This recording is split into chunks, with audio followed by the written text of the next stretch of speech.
ቆይ እናንተ ምን አይነት ሰዎች ናችሁ ግን? በስላሴ ስም ለስራ ማስታወቂያ ሲሰራ ማለት ነው ማንም ሰው ሼር አያደርግም። ሌላ ወሬ የሆነ ኃጢአት ነገር ቢሆን ግን እስካሁን ስንት ቫይራል ታይቶ ነበረ።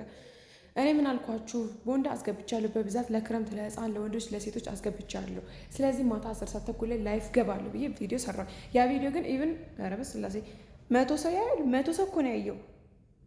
እስቲ ሼር አድርጉ። እነዚህን የመሳሰሉ ቦንዳዎች፣ ጃኬቶች፣ ኮፍያ ያላቸው ሹራቦች፣ በጣም ጥጥ የሆኑ ሹራቦች ማለት ነው። ተመልከቱ፣ በጣም የሚያምሩ ጸድ ሹራብ። አሁን እነዚህን ሹራቦች በጣም ነው የሚያምሩ። ትልቅ ናቸው፣ ውስጣቸው ወፍራም ነው፣ ጥጥ ነው። በ650 ብር ብቻ ነው የምሸጠው። ቲሸርቶች ከ450 ጀምሮ፣ ሱሪዎች 900፣ የወንዶች እስከ 1300 ድረስ፣ ሸሚዞች፣ የሴቶች ቲሸርቶች፣ የህፃን ልጅ ቀሚሶች፣ ቬሊዎች አሉኝ። ላይቭ ላይ ገባለሁ።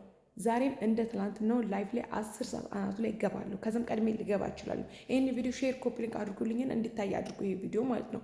በተለይ ደብረዘይት ላላችሁ ሰዎች ሙሉ ዲሊቨሪ አደርግላችኋለሁ። ደብረዘይት ላለ ሰው፣ ደብረዘይት ውጭ ለሆናችሁ ደግሞ በመኪና ልክላችኋለሁ።